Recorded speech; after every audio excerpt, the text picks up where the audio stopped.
Before I start, I know that both remakes have their own vibe when it comes to how they see Leatherface in the Texas Chainsaw Massacre story. I actually like that because I'd rather see interpretations and taking creative risks than seeing the same story over and over again. This is just the video I'm making because I like to think about challenging film ideas and if something is impossible to bring to life in a film. They both brought their own cool vibe, but it still felt like there was something missing that the original brought. Let's see if I can figure out why and what a Texas Chainsaw Massacre remake can possibly do to bring that vibe of the original back.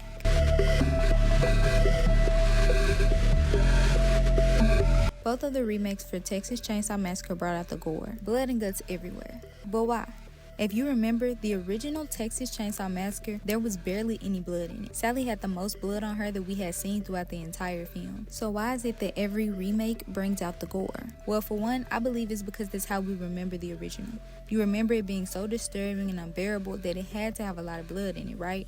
Wrong. What made that film so disturbing was the uneasiness that we felt. The dead armadillo, bones, the graves being robbed, realizing that Leatherface was called that because he had skin on his face, the super close-up shots, and the dread of Sally's screams as she runs for what felt like hours out of pure survival. That especially made me feel exhausted after sitting through that scene. So if they were to remake it again, sure, you can have the gore, but I feel like if you want to capture the original disturbing feel of the film, focus on the intense shots, the audio, because I know you can't get the sound of that old camera taking a photo once you've heard it in the film, and building up to an unfortunate fate for the characters, especially since we all know by now what the Texas Chainsaw Massacre franchise is, so it's not a secret what's going to happen. Speaking of characters,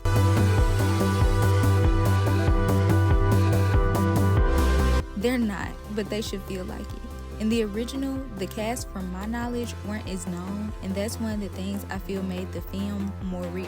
Cast people we've never met before, because I feel like depending on who you cast, you can guess the outcome. Of course, the highest paid actor isn't dying first, that's just a waste of production finances. But if you introduce an all-new cast, who's gonna know what? The original Texas Chainsaw Massacre shocked the audience by doing what they didn't expect, so do exactly that. Whatever you think the audience would expect with the cast, do exactly the opposite. Let the characters have their own personalities and opinions. Flesh them out regardless of if they're gonna die in the film or not.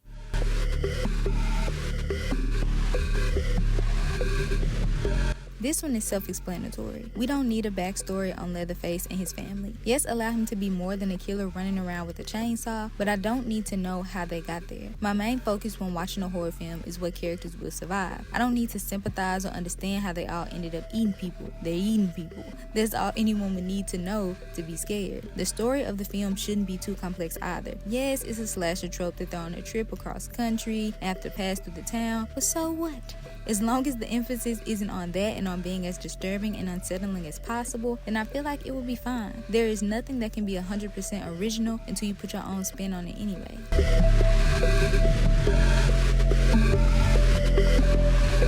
All in all, the impact that Texas Chainsaw Massacre had and the vibe that it gave cannot be duplicated, but it can be adapted to bring back the vibe it gave in the original. You just have to understand the audience of your time while also understanding why Texas Chainsaw Massacre was so disturbing for its time. How would Texas Chainsaw Massacre become the hit it was back then if it was released now? It's not about the blood and gore, but it's about the psychological intimidation put upon the audience of people who watch the original Texas Chainsaw Massacre even today, and the jump scares. A film that was made 51 years ago still has the same scary impact that it had back then, so I know it's not impossible. What do you think could bring the original Texas Chainsaw Massacre vibe back to the big screen? Do you think it's possible? Let me know what you think below, and remember to keep it kind and sweet. Thank y'all so much for watching, and peace.